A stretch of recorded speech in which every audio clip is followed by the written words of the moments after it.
Et on termine cette émission avec un nouvel invité, Jérôme Berset. Bonjour, fondateur du cabinet Berset.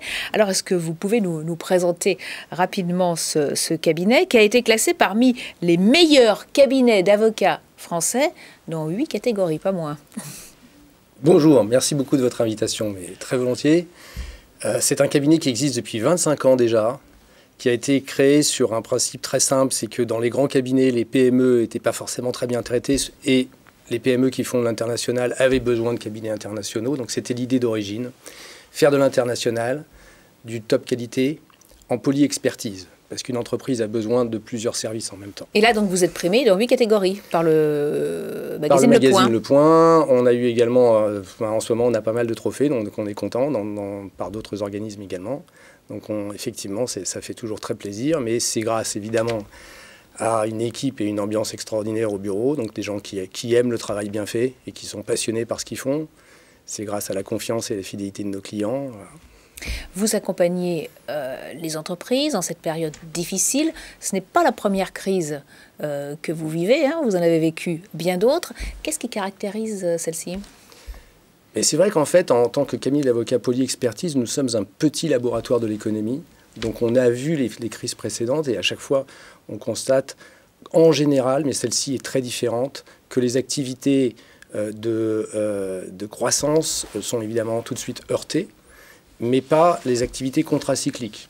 Donc les activités de croissance, ce sont les acquisitions, le private equity, les contrats, enfin tout ce qui participe à la construction de valeur. Et les contrats cycliques, ce sont le restructuring, c'est-à-dire en langage commun la faillite, tout ce qui touche aux procédures collectives. Le contentieux, quand on fait moins de business, on commence à se dire que les contrats qu'on a négociés, il ne faut peut-être pas les respecter. Et donc les contentieux, l'arbitrage, et les plans sociaux, donc tout ce qui est droit du travail. Mais cette année, en 2020, tout a été arrêté. C'est-à-dire que nous, dans le département corporate, acquisition et private equity, sur 12 deals en cours, il y en a un qui a été signé dans le premier confinement, donc un arrêt complet.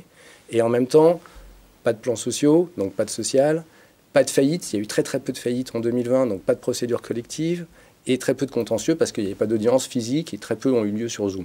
Alors certains s'attendent à un tsunami social, hein, quand les aides finiront, des entreprises risquent de se retrouver en difficulté.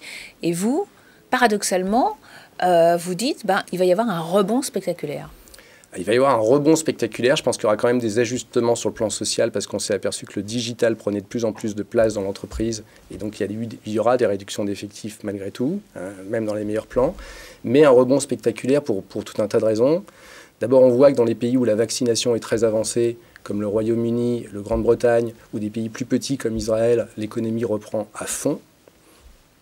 Et on voit une appétence évidemment à la consommation, à la vie, qui font que les gens ont envie de dépenser, de jouir de la vie, et énormément d'argent. Donc les gouvernements investissent beaucoup dans les plans de relance, mais de façon historiquement massive. Les fonds d'investissement regorgent d'argent. Les épargnes des ménages sont énormes, et parfois des entreprises qui n'ont pas trop souffert également. Et en plus de ça, il y a de nouveaux outils comme le SPAC, qui est un outil extraordinaire, mais qui fait qu'il y a énormément d'argent dans le circuit. Et on voit que ça commence à repartir très fort dans les pays qui sont vaccinés. Alors nous, on va avoir un petit retard sur les autres, mais ça va repartir néanmoins. Il y aura quand même ce rebond. Écoutez, on va terminer avec cette note très positive. Merci beaucoup, Jérôme Berset, donc du cabinet Berset. C'est la fin de cette émission. Merci de nous avoir suivis. On se retrouve demain.